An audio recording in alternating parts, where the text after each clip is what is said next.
kuondoka. We have no any other leader. Sawa mkali. Ndio wao Mkamba. Mkamba. Sifuna.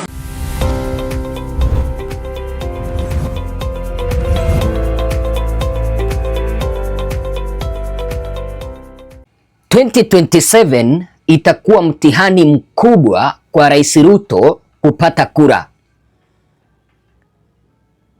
Mbona ninasema hivyo? Jinsi ambavyo mambo yanabadilika, 2027 William Ruto atakuwa na kibarua kikubwa sana.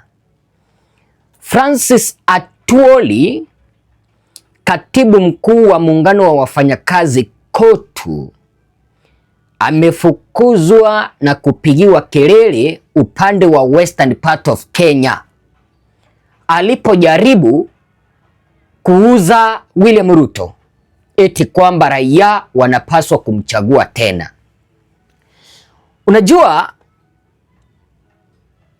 Atwoli alikuwa kwenye mazishi ya dada yake. Sasa eti kwamba yeye ni mzee kutoka eneo la Western, yeye ndiye anapaswa kupeana mwelekeo kuelekea kwa wananchi wa Western kwamba wamchague William Ruto. Eti Raila Odinga alifariki akawaacha mikononi mwa William Ruto. Wacha nikueleze. Atwoli ameona kivumbi. Alipojaribu kuanza kuzungumza upuzi huo eti kwamba sasa Raila alifariki akuwaacha kwa mikono ya mtu mwingine kutoka Western, wanapaswa kumuunga William Ruto mkono. Wananchi wamemwambia Sifuna. Wananchi wamemwambia wanatambua Sifuna. Yaani ninapenda jinsi ambavyo Kenya inabadilika. Kipindi ambapo naenda kukuchezea kanda nzima uweze kuiangalia, ninakuomba kwa moyo mkunjufu tafadhali piga subscription, bonyeza kengele ili tusonge mbele kwa utaratibu. Ukifanya hivyo, mpenzi mtazamaji, unajikatia tiketi ya moja kwa moja kuendelea kupokea taarifa zetu. Tafadhali like video, ninakuomba. We don't have another candidate. Mheshimiwa. Baada ya Raila kuondoka, unasikia? Baada ya Raila kuondoka, we have no any other leader. Sawa mkali. Ndio wao Mkamba. Mkamba. Sifuna. Sifuna. Sifuna. Sifuna. Ndio kiongozi wa Mkamba. Eshiyama no kuacha yino wajira alira mu bana be. Kone no mchako Mkamba no nyola imani yali ramu rachira no iya oli ramata. Sheni sana. Sifuna. Sifuna. Mimi nataka kuacha. Amekaa huko. Ubaya wamnyoro na mkono makubwa. Nataka kuachia hapo. Wajili niliwaambia nitaondoka. Mimi najua sana. Haya. Nataka kuachia hapo. Na mkae mkiwa chonjo. Kama si hivyo mtakuwa na shida watu wangu. Asante sana. Asante sana, asante sana. Sifuna. Katibu mkuu. Sifuna. Thank you very much. Haya. Hiyo ndio maneno na mazungumzo na mawaidha ya katibu mkuu wa chama chetu cha KOTU Kenya na Afrika. Ningependa tufuate yafuatayo. Tafadhali kwaya, emahoda. Ningependa msimame. Tunataka kukaribisha wasichana wa marehemu. Nakumbuka watu wetu wakwe hawajaonekana. Unakuja hapa unatambulisha, alafu unaendelea kwa muda mfupi. Kwa maana endeleeni mkiita watoto wa marehemu wasichana. Watu wa western part of Kenya wameamua lazima waunde serikali. Hakuna kucheza. Jana niliona kwenye rali ya Sifuna upande wa Kakamega mabango yakiwa yamenyoshwa juu angani wakisema kwamba Sifuna sasa anapaswa kugombea kiti cha urais. Kwa sababu yupo na baraka za vijana wa Gen Z, yupo na akina Babu Wino, yupo na akina Orengo. Yaani yuko na baraka ya vijana, anapaswa kukua ngumu ili tuweze kuhakikisha kwamba tunaokoa Kenya yetu. Ninafurahia licha kwamba kutoka eneo la Western wamejaribu kupaka Sifuna tope eti kwamba ule mkutano wake wa Western alienda kabeba wanafunzi wa university hakuwalipa. Wananchi wamesimama na Sifuna. Serikali imelipa some 2 to 3 guys kuweza kusema kwamba walikuwa kwenye mkutano wa Sifuna na hawakulipwa. Wanahitaji walipwe pesa zao. Wananchi wanazidi kusimama na Sifuna. Kwa hivyo hata hao wenye walikuwa kwa mazishi wakiambia Atuoli kwamba tunatambua Sifuna na wao walilipwa. Wakenya si wajinga. Ambia hao vijana kutoka Western ambao wanaleta upuzi kutaka kuturudisha nyuma, kutuambia kwamba William Ruto hakuna penye ataenda. Ambia hao vijana watafute kazi.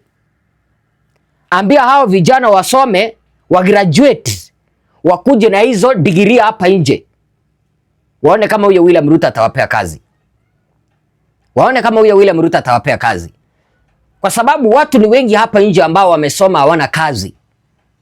Watu wako na degree, wako na diploma, wako na masters. Alafu wapuuzi wawili watatu ambao wamelipwa wanakuja kutueleza kwamba eti William Ruto sijui ni tutam. Upuzi.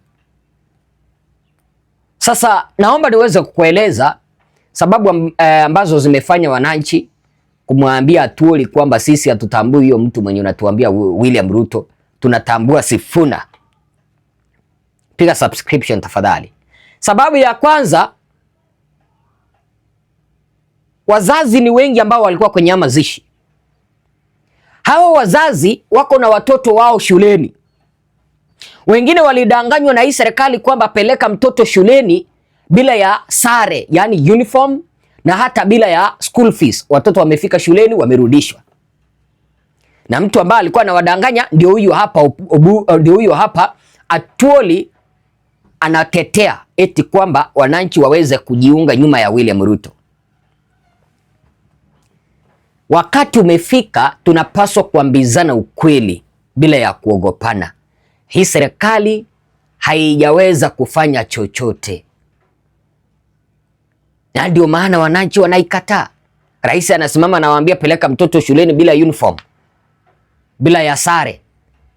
Mtoto anafika shuleni within 2 to 3 days anarudisha nyumbani, enda ambia mzazi kama akuji na school fees aenda akufundishe nyumbani. Sasa utafanya nini? Namba 2 ni kwa sababu vijana wengi wanataka mabadiliko. Wazee wakae kando, sasa ni wakati wa vijana. Sifuna ni kijana mwenzetu, Babu Owino ni kijana mwenzetu. Akina Caleb Hamisi ni vijana wenzetu. Akina Anthony Kibageni ni vijana wenzetu.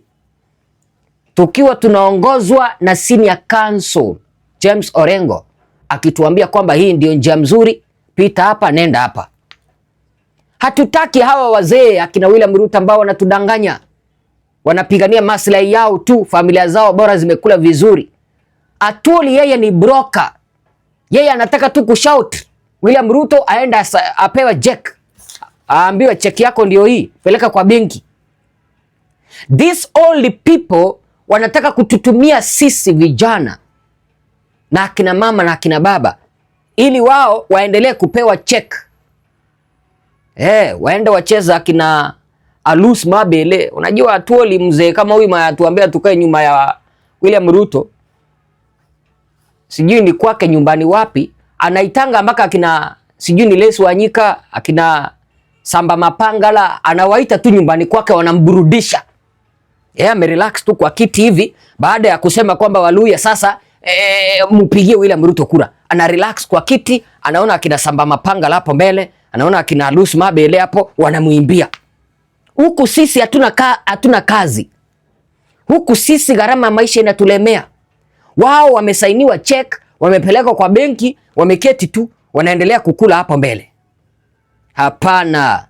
Lazima tukatae mambo kama haya.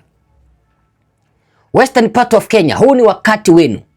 Musikubali kutumika. Na huu ni wakati wa vijana. Tusikubali kutumika, tunapewa vijisenti shilingi 2,300 ambazo hazitatusaidia. Vijana wenzangu, wengi wenu mko na mademu. Wengi wenu mko na mumeoa, mko na familia, 300 itakusaidia nini? Itanunua hata maziwa kweli? Tukatae kutumika. Na nikimalizia, vijana wenzangu, oya maboi wenzangu, machali, madem, fanya hivi. Kama huna ID, kimbia kesho Jumatatu, chukua ID ili tuweze kuhakikisha kwamba tunabadilisha ili taifa letu. ID kikuja, jiandikishe kama mpiga kura. Tuhakikishe kwamba tunabadilisha taifa letu siku zijazo. Ni hivyo. Hakikisha vile vile unakimbia Facebook, unafollow Edwin Sifuna. Tuko 913. Tumekosa around 87 there. Afikishe 1 million followers. Kimbia pale, na mimi ukinipata upande wa Facebook Eagle Ezra, ukurasa ambao uko verified, follow me there.